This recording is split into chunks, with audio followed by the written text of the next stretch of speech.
Baphomet here, and this is the first band up on my Broken Band series here, Gone But Not Forgotten.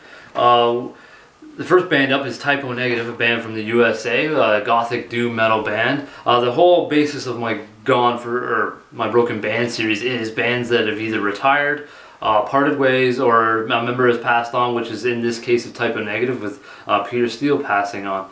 They have 6 albums out right now, and the first album was Slow, Deep, and Hard, but it's also kind of this album here, The Origin of the Feces, which is a live album, but not really a live album, so I encourage you to go kind of check out the reasoning behind that. Both of those albums, though, the songs are relatively the same. There's a couple of tracks on Slow, Deep, and Hard that aren't on here, but it's relatively the same. A couple of tracks that I want to mention, there's Gravity and Pain.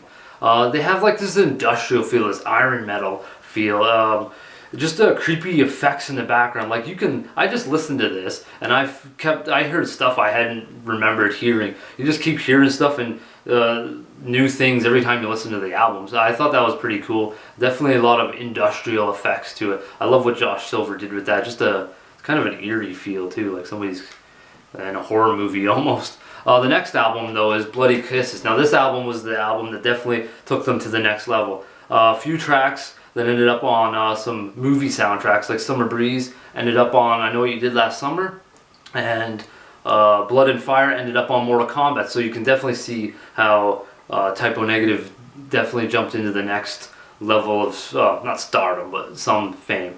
But you definitely hear the elements of the Gothic doom in Christian Woman and Black Number 1. 2 songs that are longer tracks, but also you're very involved in these. There's a lot of ever-evolving parts to this, so you don't really get lost. It doesn't drown off like some longer tracks do. You're like, oh, this song is going to get boring. But these 2 songs, they're very unique. They have a lot of nice parts to them that keep you very involved in the song, and next thing you know, the 10 minutes is over before you even knew it, and you want to go back and listen to it again. Great interludes in both these songs for sure, though.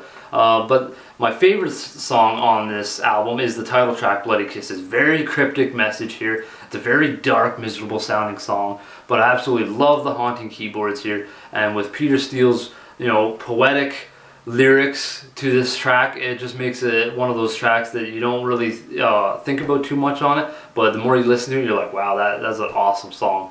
The next album up is this guy here, October Rust, which is ironic because I'm doing it in the fall, and what's this fall better than October Rust? Typo Negative. Definitely has all the sounds of autumn in it, with songs like Love You to Death, which is another Christian Woman type of sounding song, very like slower and softer, but still a really awesome track, especially with Peter's voice, just very gloomy and doomy sitting in there. But they also have some more like up-tempo tracks, like My Girlfriend's Girlfriend, definitely kind of like a 60s pop type of sound. That's a unique single, unique provocative song, that's for sure. But my favorite track by far, Wolf Moon. Love this song. It comes in super peaceful, elegant, really, really quiet, so you gotta turn it up, and then it punches you in the face, and then you're like, I gotta turn it down. Because it's, I just love this song, love the bass. Great vocals here again, chugging bass. The riff work is phenomenal as well. But there's one song I do want to mention that you probably, kind of like Bloody Kisses, is Haunted. Very long intro, it like sucks you into like this trance. The piano is just enchanting here, and then you mix it with Peter Steele's lower octave voice. I find this song just carries you along like a moonlight trance. It's a beautiful song. That's maybe the only way to express it.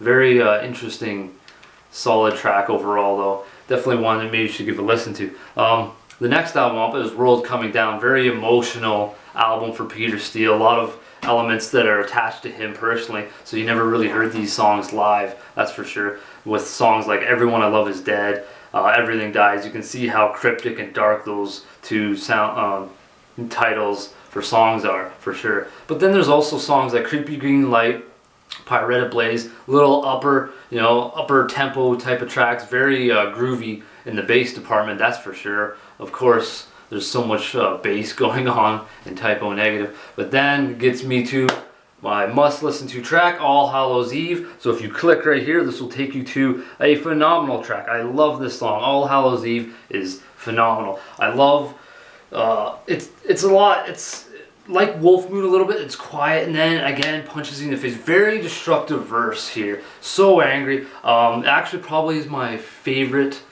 Peter Steele style of vocals. You can hear the anger in his voice, just like he's gonna kick down the door and beat the hell out of somebody. It's a great song. The riffs, the lyrics, just almost like a 10 out of 10 type of track for sure. One of my personal favorites, must listen to track for sure. The next album was probably my must listen to album though, Life Is Killing Me. This guy right here, pretty cool album art, sort of, I don't know, maybe. But Life Is Killing Me, why is this my favorite album? Nettie, Anastasia, and The Dream Is Dead. 3 awesome tracks. I love listening to these songs, great interludes. Sweet bass, the lyrical content, the musical content of these 3 songs are awesome. I think that's what helps complete this album for me personally, because the album overall is really solid, and then these 3 just next level it. Songs like I Don't Want to Be Me, a little more up-tempo song, a little groovier, goofier type of video though. I'll probably put that video on the links below for you. Songs like Less Than Zero, Best Served Coldly, and then the title track Life Is Killing Me is a lot like Wolf Moon. Softer intro, sort of. Great message, great lyrical content. Again, the chugging bass that Peter Steele brings, it sounds like a guitar, just absorbed in this song. But this is definitely an album I say just listen to the whole thing. Overall, really solid album. The last album, unfortunately, for Typo Negative, obviously because of the circumstances I mentioned at the beginning, this guy here, Rasputin on the cover. It's kind of funny looking cover there. But this is Dead Again. Again, it has like some longer tracks that you'd be like, oh, it's 14 minutes, like Prophet of Doom. Well, this track's, but there's so many pieces to it that you get involved in. You're like, the 14 minutes just go right by. That's an awesome song for sure. And same with September Sun is a longer one, but the piano solo interlude, I guess in the middle, is really solid by Josh Silver. Absolutely my favorite. It might be my favorite Josh Silver piece for sure. The guitar solo is awesome. Peter Steele, just overall, again, great vocals on this track. And then you even hear kind of a song like Some Stupid Tomorrow. It kind of reverts back to the old thrashy punk sound that you might hear on Slow, Deep, and Hard. Some of the elements there and some of the other tracks that they have. So this album is definitely very well rounded. You're going to hear the melodic death or melodic doom. You're going to hear the punk, the old traditional punk typo. Definitely some definitive typo tracks on this album for sure. Now, I hope to you guys take a listen to Typo. I know they're really well known, but this will be for the new up-and-coming metal fans. So tell me what you think of Typo Negative below. I'm definitely interested to hear, because they're personally one of my favorite bands, a band I've been listening to since 13. So like 17 years. So for more metal content, please subscribe to my channel. And until next time, more doom metal will be coming your way in a couple of weeks. So happy listening.